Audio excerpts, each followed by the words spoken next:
Caros irmãos e irmãs, o Senhor esteja convosco.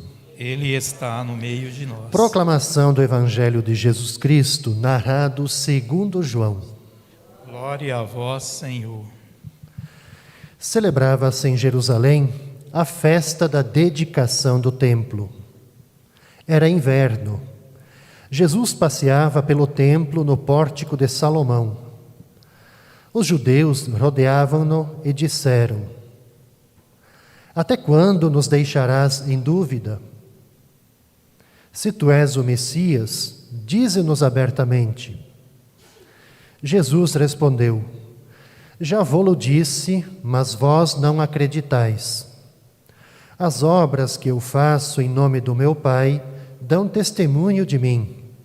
Vós, porém, não acreditais, porque não sois das minhas ovelhas. As minhas ovelhas escutam a minha voz. Eu as conheço e elas me seguem. Eu dou-lhes a vida eterna e elas jamais se perderão, e ninguém vai arrancá-las de minha mão. Meu Pai, que me deu estas ovelhas, é maior que todos, e ninguém pode arrebatá-las da mão do Pai. Eu e o Pai somos um. São para nós, irmãos e irmãs, palavras de salvação. Glória a vós, Senhor. Podemos sentar um instante.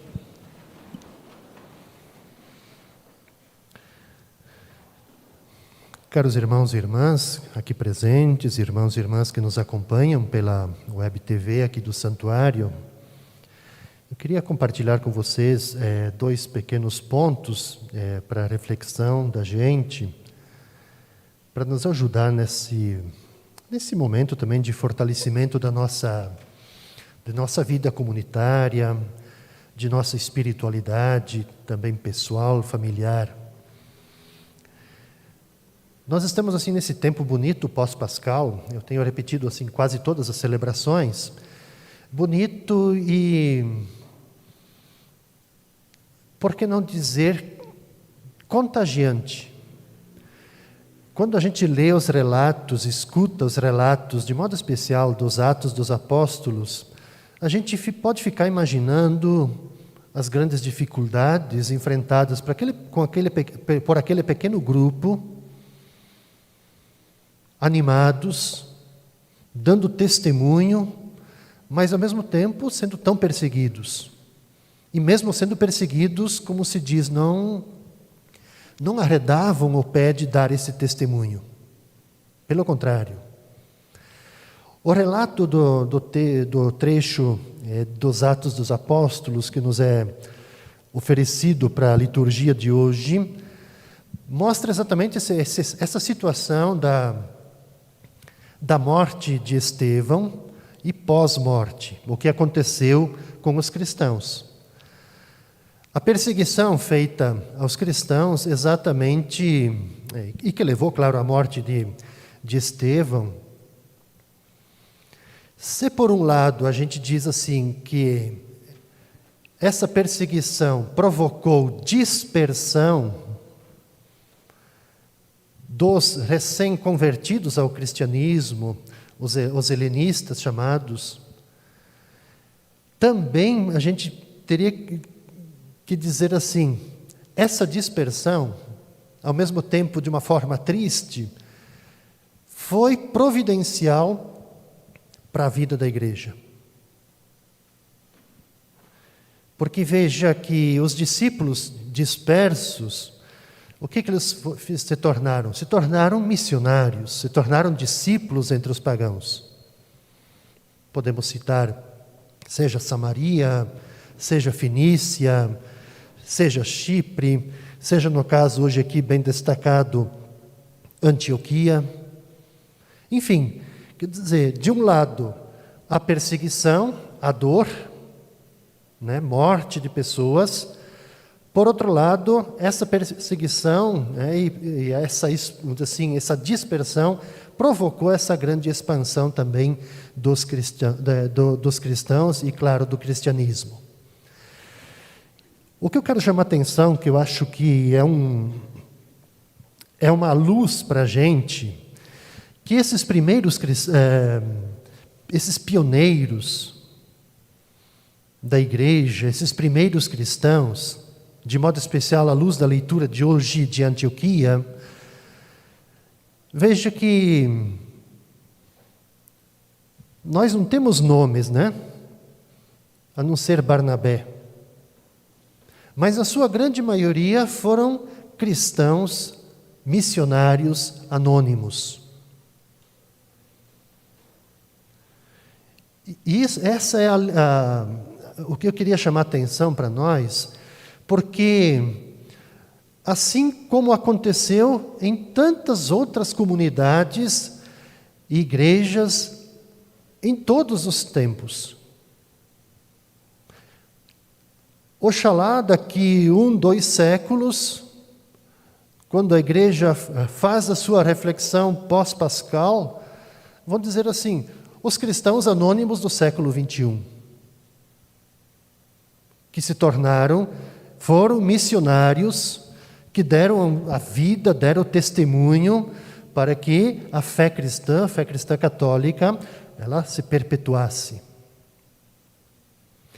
Então, quando eu falava no início que é contagiante, é para dizer assim, que não é para a gente fazer somente uma leitura do que aconteceu no passado, mas é para dizer o quanto nós precisamos dar continuidade nesse mesmo testemunho, com esse mesmo entusiasmo, com essa mesma fé, com essa mesma dinâmica disposição dessas primeiras comunidades cristãs.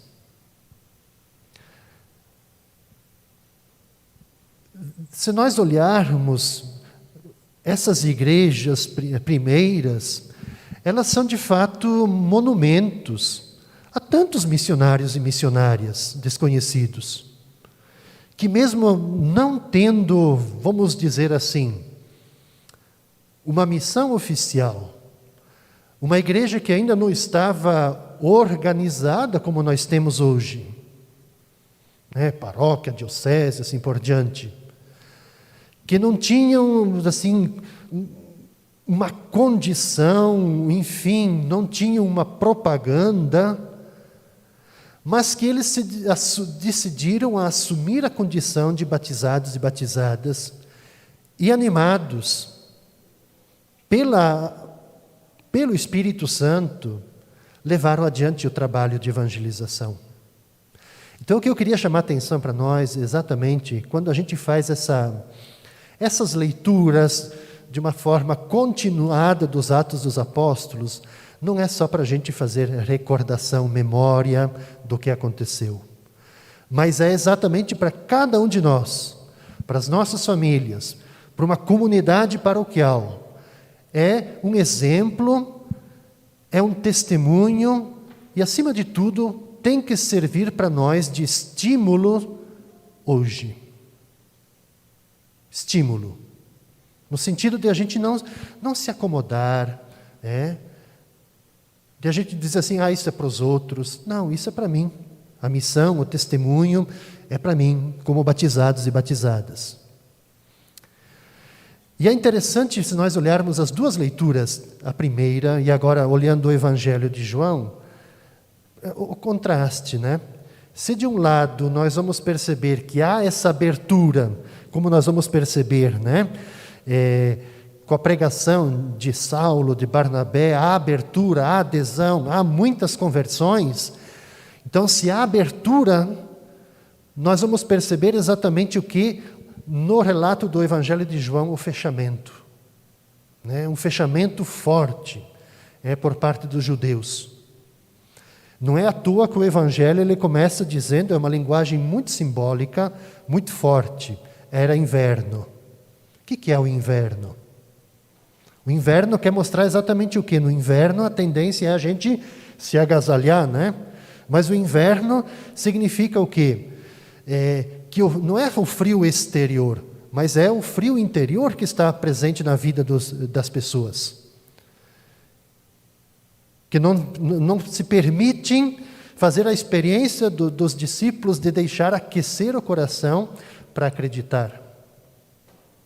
Então, um coração frio, né? Então não é o inverno exterior, mas exatamente o frio que está no coração dos espectadores, no caso aqui, os judeus, que não permitem exatamente essa abertura, esse florescimento para a escuta da palavra, que Jesus está propondo. Uma palavra que leva inclusive à conversão, leva à cura, leva a mais vida. E aí, claro, assim, aquilo que Jesus relata, obviamente, se eles não têm capacidade, não têm abertura, não têm calor para acreditar, a consequência é muito óbvia. Da mesma forma, eles não vão ter capacidade também de ouvir. E não ouvindo, obviamente, também jamais vão conseguir compreender, interpretar, seguir, testemunhar essa palavra. Aqui está para nós o desafio, diria assim, de a gente fazer essas duas leituras e a gente se colocar nessa perspectiva. Onde é que nós nos colocamos nisso tudo? Quer dizer, nós assumimos a tendência também de vivermos um constante inverno no nosso interior, no nosso coração, ou a gente busca exatamente como as primeiras comunidades, de fato, de a gente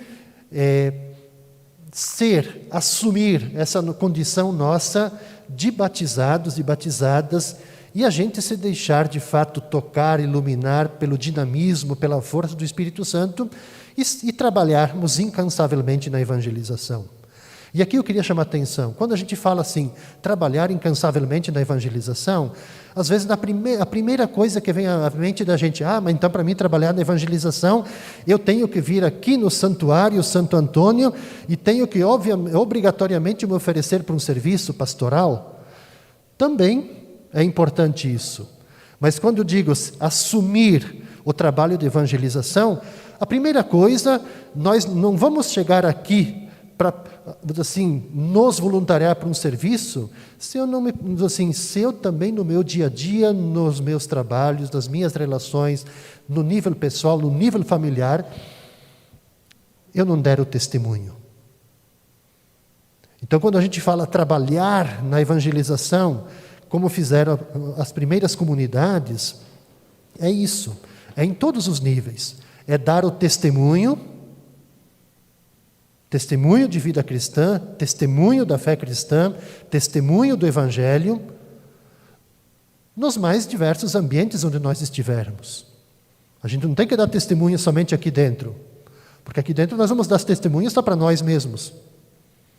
Mas o desafio é como que nós, alimentados, fortalecidos pela experiência de vida comunitária, alimentados pela palavra que estamos escutando e refletindo, alimentados daqui a pouquinho pela Eucaristia, como que a gente sai desse ambiente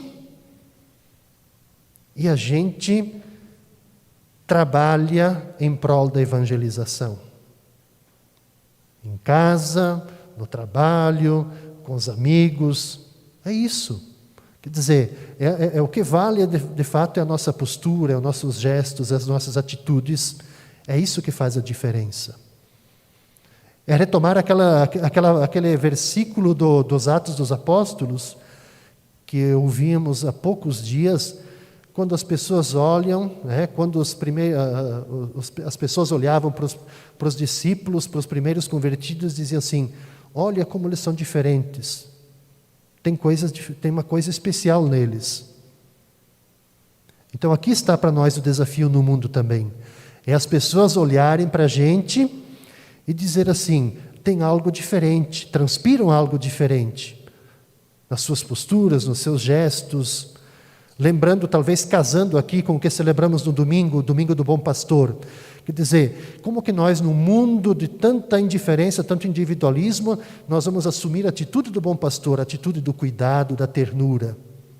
Quando a gente é terno, quando a gente é cuidadoso uns com os outros, as pessoas vão olhar para a gente e vão dizer assim, é diferente. Tem um jeito diferente. De onde que vem isso? Qual é a inspiração? Então, para nós, eu diria assim, é o grande desafio, é um exemplo, de modo especial eu chamo a atenção, então, para a primeira leitura, um exemplo que tem que ser para a gente, um estímulo para nós hoje, de fato, a gente levar adiante o trabalho de evangelização. Que Deus nos ajude, que Santo Antônio também nos inspire. Assim seja.